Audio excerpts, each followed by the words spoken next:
Alright, here is the second cast game. Me versus Hunter. And if memory serves, this guy was an absolutely amazing gentleman in fights.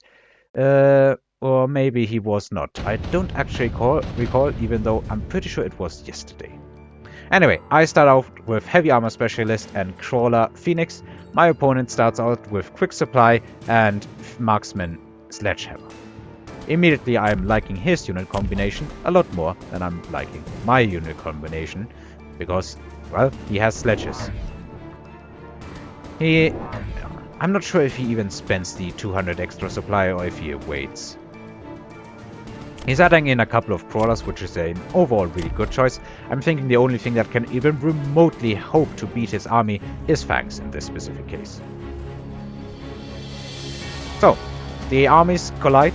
And I think my crawlers are doing a good job of coming in at the right time. They are soaking damage, whereas the tanks are staying back a bit and doing extra damage, which is desperately needed because, you know, my phoenixes aren't going to eat these enemies at any point in time quickly enough to really, you know, do anything.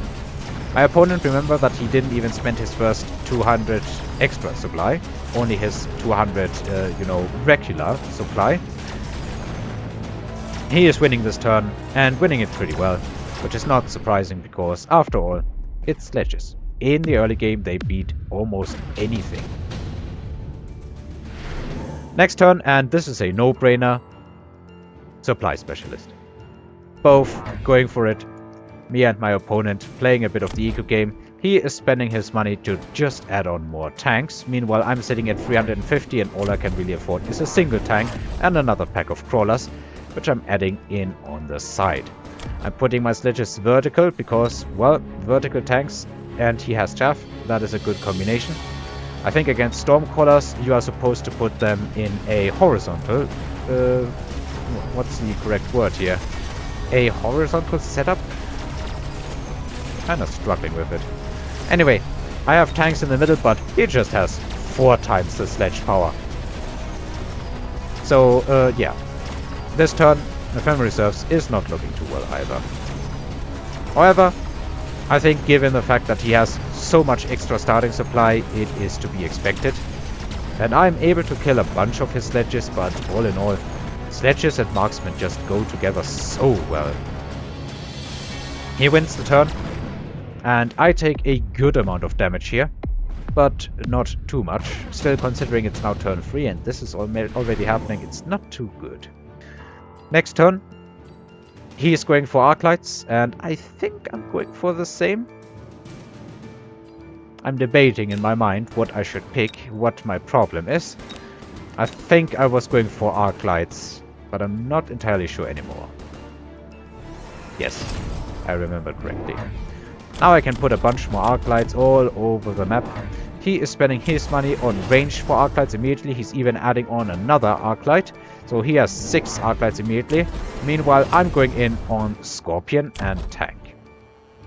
I know my problem right now is that I don't have a front line. And this means that if I need a front line that also breaks his front line, these little Scorpions should be doing absolutely amazing.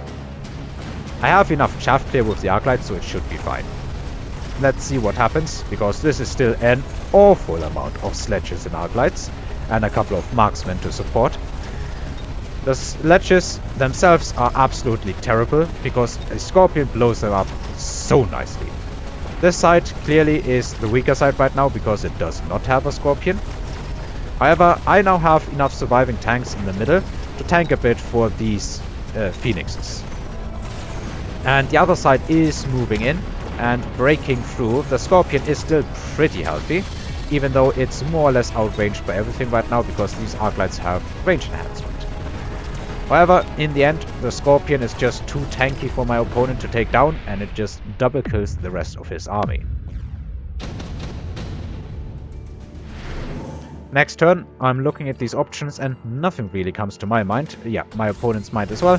We just skip, I level the Phoenixes, and it's time to continue the war with more Scorpions because, yeah, these things are amazing. Also, more tanks, symmetry, I love symmetry, and then add crawlers to get rid of that last bit of asymmetry. Although, okay, I'm not leveling the Scorpion, I'm instead adding in tankiness for my unit's defense enhancement. So yeah, I think this is absolute full and very orderly symmetry, just how things are supposed to be. My opponent's chaff is getting cleared, my own chaff is getting cleared pretty well. In the end, this is now going to be decided by the front line, and I like my front line a lot more than I like his front line, simply because I have Scorpions. They are lacking range right now, but I don't have unlimited funds. Unfortunately, he is just more powerful with charged shot, and destroys my tanks much more quickly than I can destroy his front line. So he wins this turn, and it's up to the next turn. Unit reinforcements. Overlord?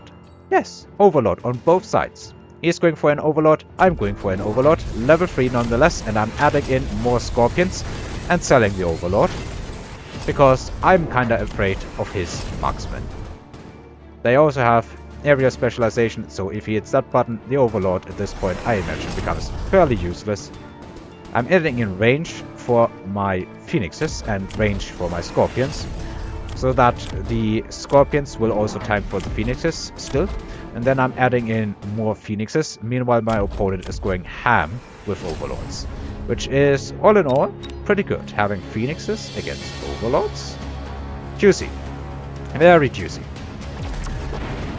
Now I have more Scorpions moving in, and I am hoping that I can finally, with the extended range, reach his front line.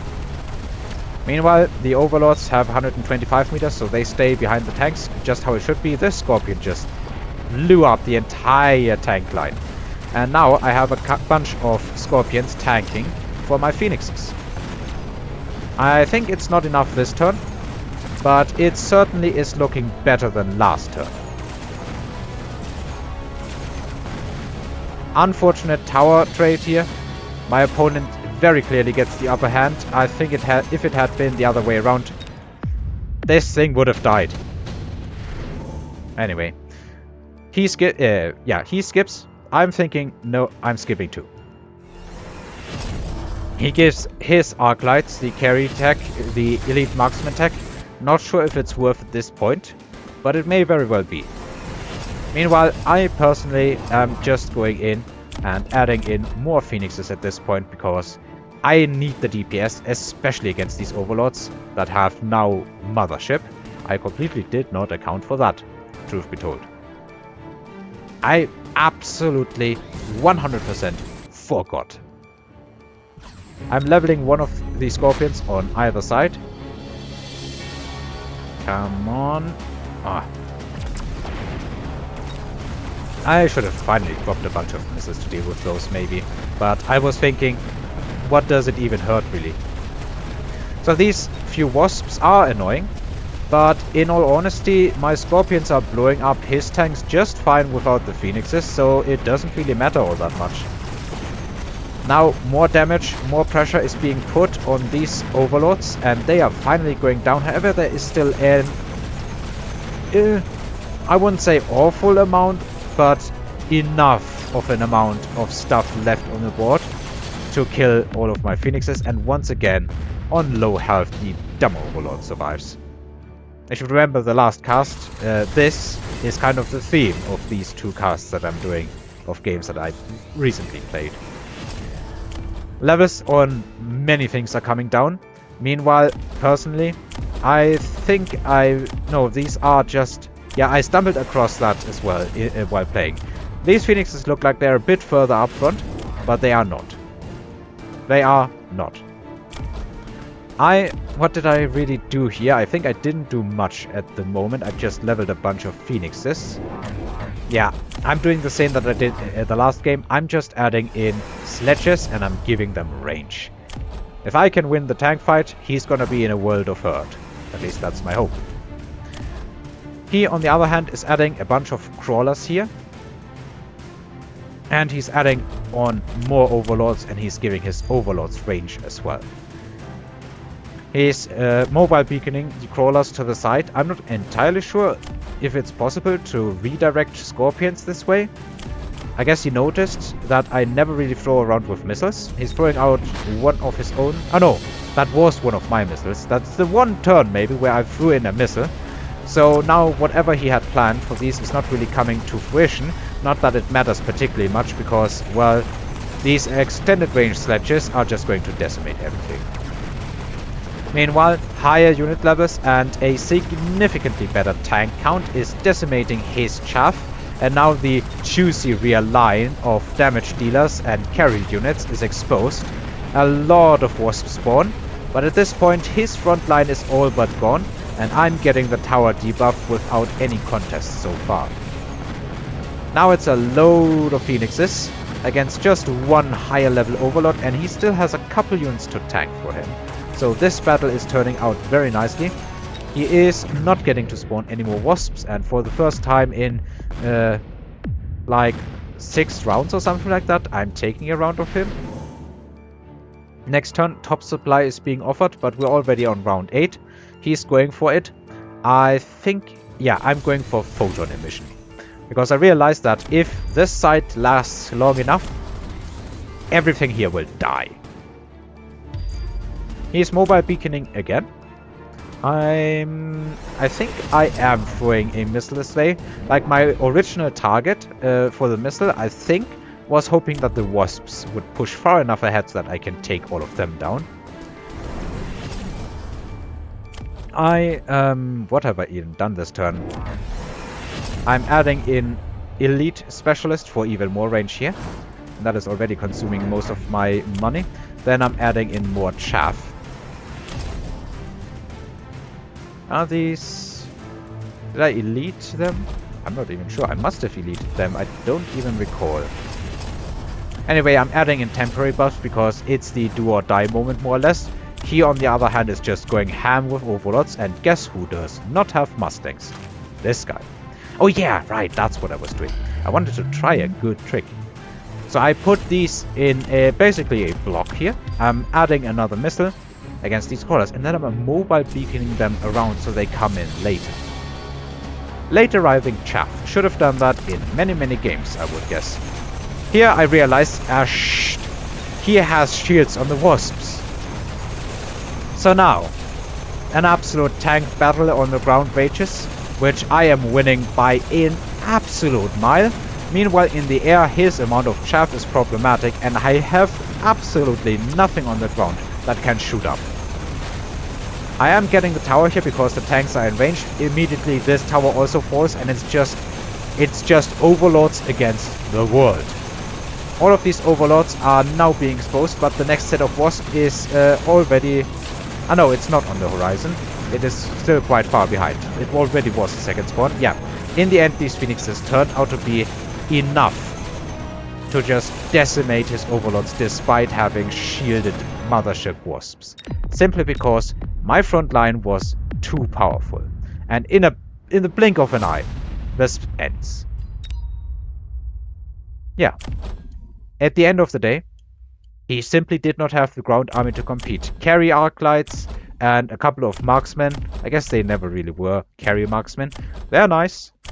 But if you don't have the power to beat the ground war, you will lose your towers. Because the towers are vulnerable on the ground and not in the air. If you had the air units to tank, well then again the Scorpions would have had to shoot in the air if that were the case. And Scorpions shooting airborne targets would probably be the most overpowered thing there is. Just imagine what you could do like that. Ah, who cares? Anyway, thanks for watching. And yeah, this was an amazing game. Simply because the incredible concave of 6 squadrons of phoenixes shooting down... Was it? There must have been one more overlord at least here. Shooting down like 6 overlords with mothership and shields. Amazing what these things can do when you give them enough time on the ground. Thanks for watching, and until next time.